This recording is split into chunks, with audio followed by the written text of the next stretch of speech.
Assalamualaikum warahmatullahi wabarakatuh. Perkenalkan, nama saya Niat Pangestu Cahyaningrum dari PGSD semester 6. Kali ini saya akan melakukan 5 praktikum ilmu pengetahuan alam di sekolah dasar, khususnya mengenai tumbuhan.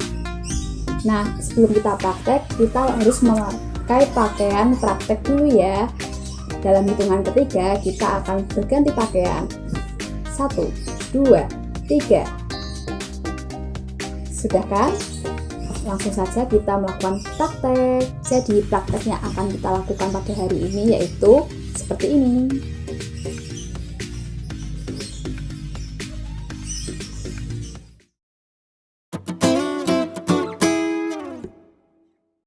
Alat dan bahan yang akan digunakan ada pacar air, warna makanan, dan gelas.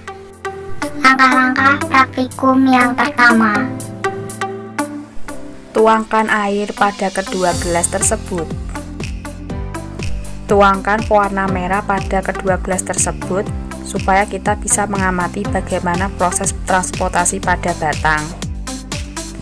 Masukkan batang pacar air yang utuh ke dalam gelas yang pertama dan batang pacar air yang tanpa daun dan akar pada gelas yang kedua. Setelah itu, letakkan di bawah sinar matahari yang terik selama 2 jam.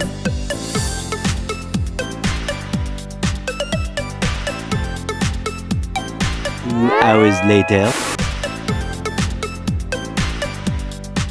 Nah, setelah kita tadi menunggu selama 2 jam, hasilnya adalah seperti ini.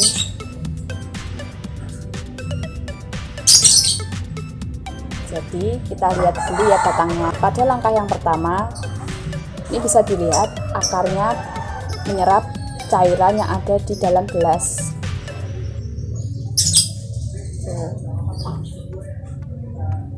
Nah, jadi di dalam batang ini ada xilem dan phloem, di mana xilem ini berfungsi untuk mengangkut hasil fotosintesis yang ada pada daun, nanti disebarkan ke seluruh tubuh tumbuhan seperti ini. Nah, untuk percobaan yang kedua, kita menggunakan batang saja. Bisa dilihat seperti ini. Seperti ini. Bisa dilihat. Tuh. Ini batangnya berwarna merah ya.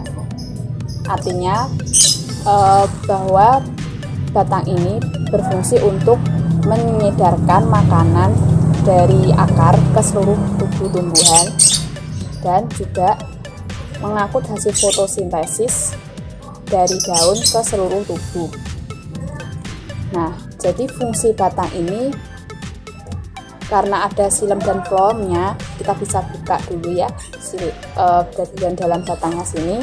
Nah, jadi bagian dalam sini kita buka ya.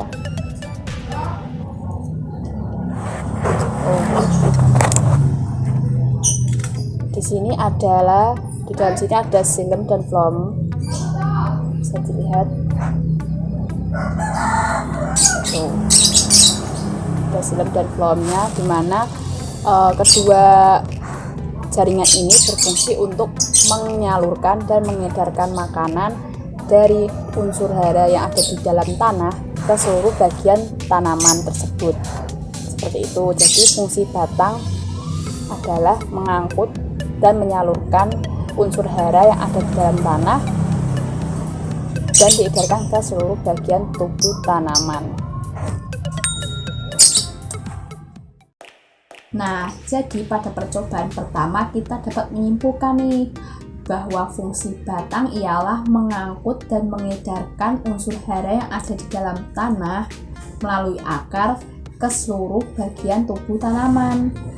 Nah, jaringan yang berperan dalam proses ini yaitu xilem dan phloem yang tugasnya mengangkut dan mengedarkan makanan ke seluruh bagian tubuh tanaman tersebut. Proses mengangkut dan mengedarkan unsur hara ke seluruh bagian tubuh tanaman ini dinamakan proses transportasi. Seperti itu.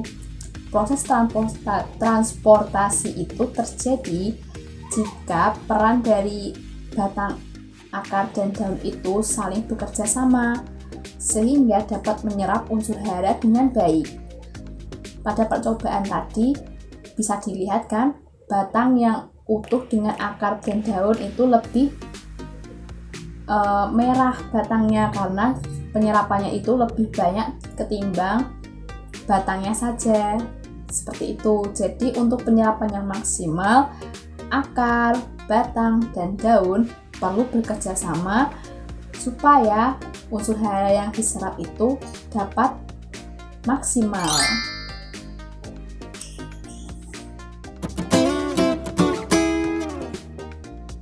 Alat dan bahan yang akan digunakan: tanaman koleus, plastik, dan tali. Langkah-langkah praktikum yang kedua: Masukkan plastik ke dalam koleus sampai pada permukaan tanah yang ada pada pot. Kemudian, ikat plastik tersebut dengan menggunakan tali. Ikat dengan erat supaya udara tidak dapat masuk ke dalam. Untuk plastik yang kedua, kembangkan sampai udara masuk ke dalam plastik tersebut. Sama seperti yang pertama, ikat plastik dengan menggunakan tali supaya plastik tidak kabur terkena angin. Setelah itu, letakkan tanaman di bawah sinar matahari kurang lebih selama 3 jam untuk melihat proses respirasi pada tumbuhan tersebut.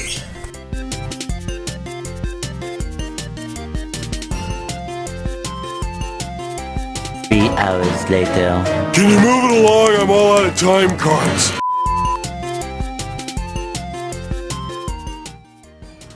Nah, jadi setelah 3 jam kita menunggu, hasilnya adalah seperti ini.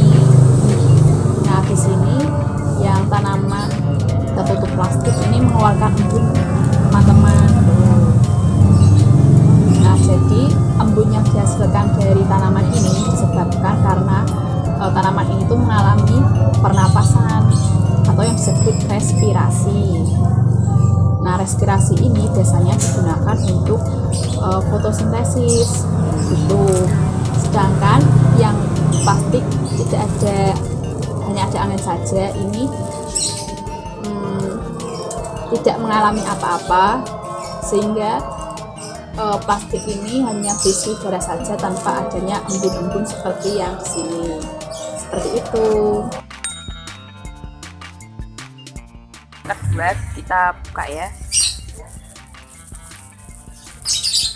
Sepertinya tidak akan mengalami layu. Tuh, masih segar seperti tadi pagi. Nih, masih segar kan? Seperti tadi. Tuh. Dan tidak layu.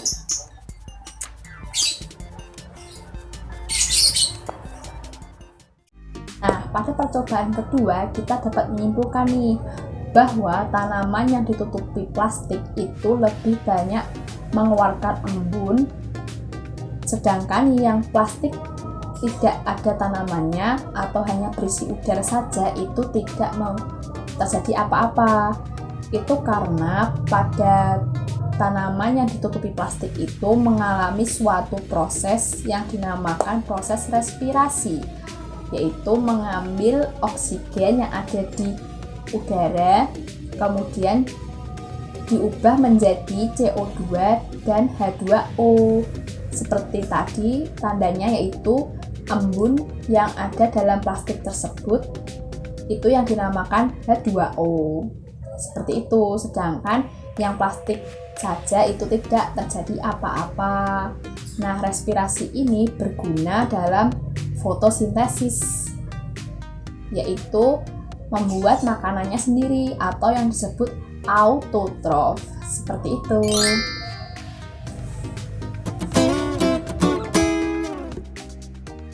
Alat dan bahan yang akan digunakan. Yang dibutuhkan antara lain kentang, ubi, wortel, koleus, air, tusuk gigi, dan gelas. Langkah-langkah praktikum yang ketiga. Pertama, kita masukkan air ke dalam gelas.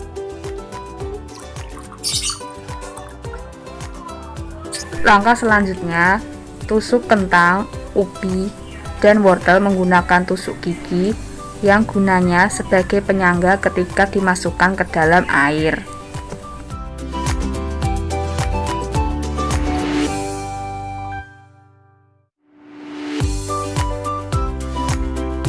Selanjutnya, masukkan kentang, ubi, dan wortel ke dalam gelas yang berisi air.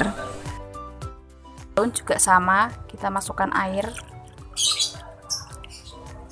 Lalu kita masukkan tanaman koleus seperti ini. Kita masukkan ke dalam air. Setelah itu, letakkan di luar ruangan dan amati perubahannya. The following day.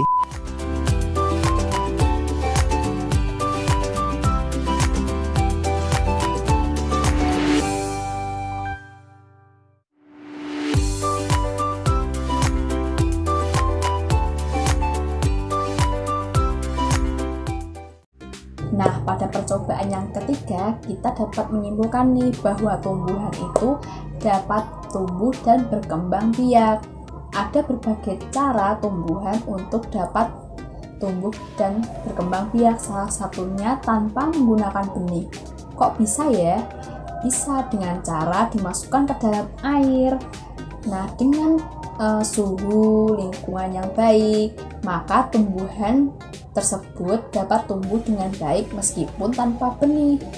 Contohnya seperti tanaman ubi dan jawer, itu tumbuh dengan baik ditandai dengan tumbuhnya akar dan munculnya tunas baru.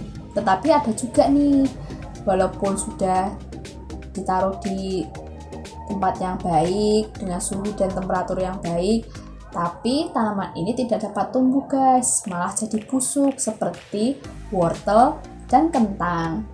Karena mungkin cuacanya tidak cocok dengan daerah mereka yang biasanya di daerah dataran tinggi.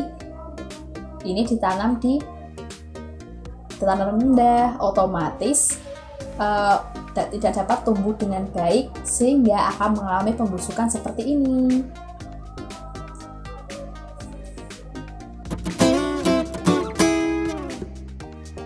Alat dan bahan yang akan digunakan. Jadi di sini ada plastik, tisu handuk, paper clip, kacang merah, dan staples. Langkah-langkah praktikum yang keempat. Pertama-tama, siapkan kacang merah yang akan dikecambahkan.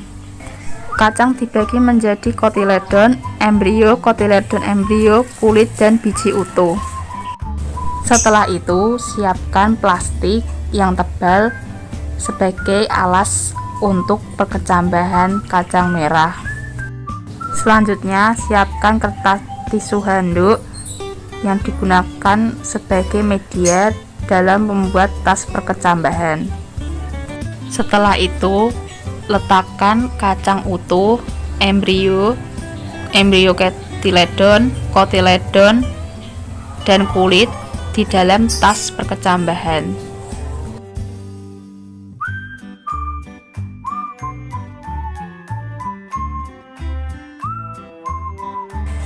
Sebelum ditutup, sebaiknya tisu handuk dibasahi dengan menggunakan air hingga tisu handuk tersebut lembab. Selanjutnya, tutup tas perkecambahan tersebut. Setelah itu, lipat di bagian pinggir-pinggir tas kecambah, kemudian di staples supaya tidak jatuh kemana-mana. Setelah itu, lipat bagian atasnya dan kemudian kaitkan dengan paper clip supaya menutup dengan sempurna. Setelah tas kecambah jadi, kemudian tempel di mading atau dipapan dengan menggunakan pushpin. The next day. Setelah itu, setiap 15 menit sehari buka tas perkecambahan untuk melihat apakah kacang merah tersebut tumbuh atau tidak. Dan jika masih lembab, tidak usah diberi air, tapi kalau kering silahkan diberi air sedikit. Following day.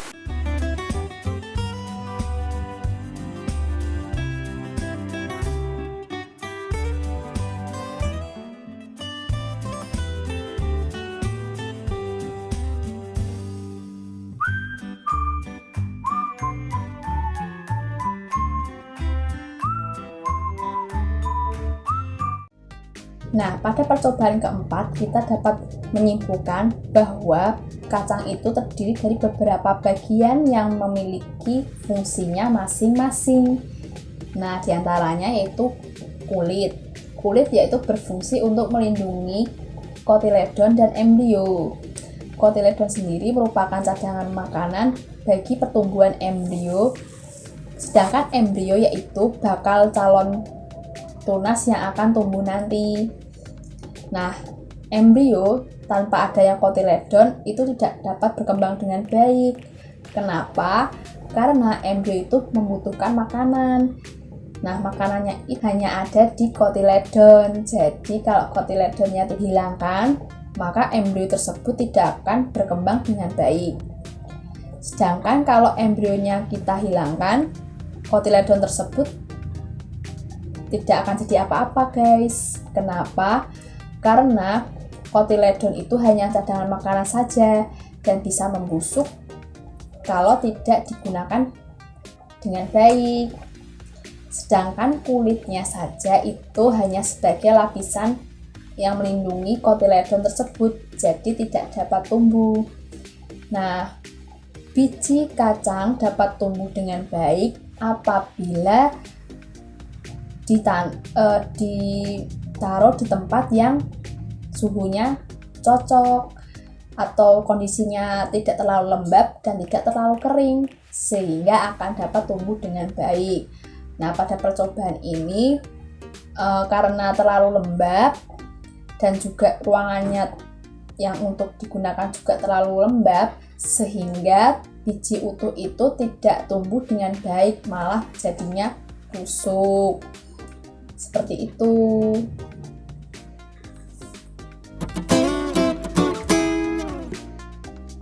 Alat dan bahan yang akan digunakan. Jadi di sini ada plastik, kacang hijau, kertas handuk, batu kerikil, stik es krim, dan frame. Langkah-langkah praktikum yang kelima. Yang pertama, siapkan kertas handuk, kemudian basahi kertas handuk tersebut dengan air hingga lembab. Siapkan 4 kecambah biji kacang hijau, kemudian letakkan di antara 2 kertas handuk yang sudah dibasahi sebelumnya. Setelah itu, letakkan batu kerikil di posisi atas, sedangkan akar kecambah di posisi bawah. Jadi seperti ini ya adik-adik. Setelah itu, tutup kecambah dengan tisu yang sudah dibasahi. Setelah itu, letakkan kertas handuk yang berisi benih antara 2 lembar plastik bening yang tebal. Setelah itu, jepit setiap sudut plastik dengan menggunakan stik es krim. Dan jangan lupa dijepit menggunakan paper clip supaya posisi batu kerikil tidak jatuh ke bawah. Langkah selanjutnya, letakkan plastik di dalam frame.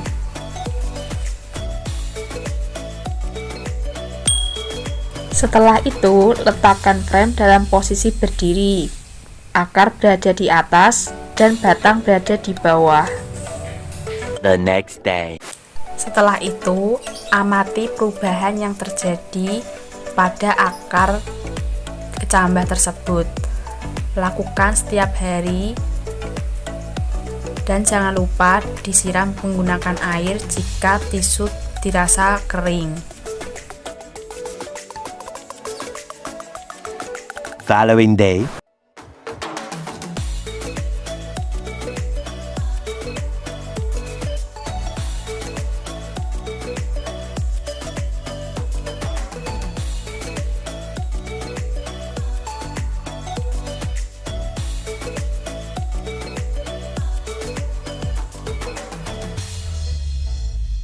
Pada percobaan yang kelima, kita dapat menyimpulkan nih bahwa ternyata akar itu meskipun ditaruh di bagian akarnya itu ditaruh di bagian atas, tapi tetap saja tumbuhnya itu ke bawah. Kenapa? Karena tanaman tersebut mengikuti gaya tarik dari gravitasi bumi. Meskipun terdapat batu yang diletakkan batu kerikil di atasnya, tetap saja akar itu akan bergerak ke bawah. Sehingga kita dapat menyimpulkan nih bahwa akar tumbuh di bawah permukaan tanah karena adanya gaya tarik gravitasi bumi, seperti itu. Nah, bagaimana teman-teman tadi? Seru kan pembelajarannya? Kita dapat menyimpulkan bahwa tanaman itu sama seperti makhluk hidup lainnya, yaitu bernafas, bertumbuh, berkembang biak, dan juga bergerak, seperti itu. Apakah ada yang ingin ditanyakan? Nah, kalau ada silakan ketik di komen ya, di bawah sini komennya, seperti itu. Oke, sekian video dari aku. Semoga kalian semua mendapatkan ilmu yang bermanfaat dari pembelajaran kali ini. Jangan lupa like dan share ke seluruh sosial media yang kalian punya. Dan jangan lupa di subscribe channel YouTube aku, dan jangan lupa nyalain notifikasinya supaya kalian bisa tahu updatean terbaru video dari aku. Akhir kata, wassalamualaikum warahmatullahi wabarakatuh. See you, bye.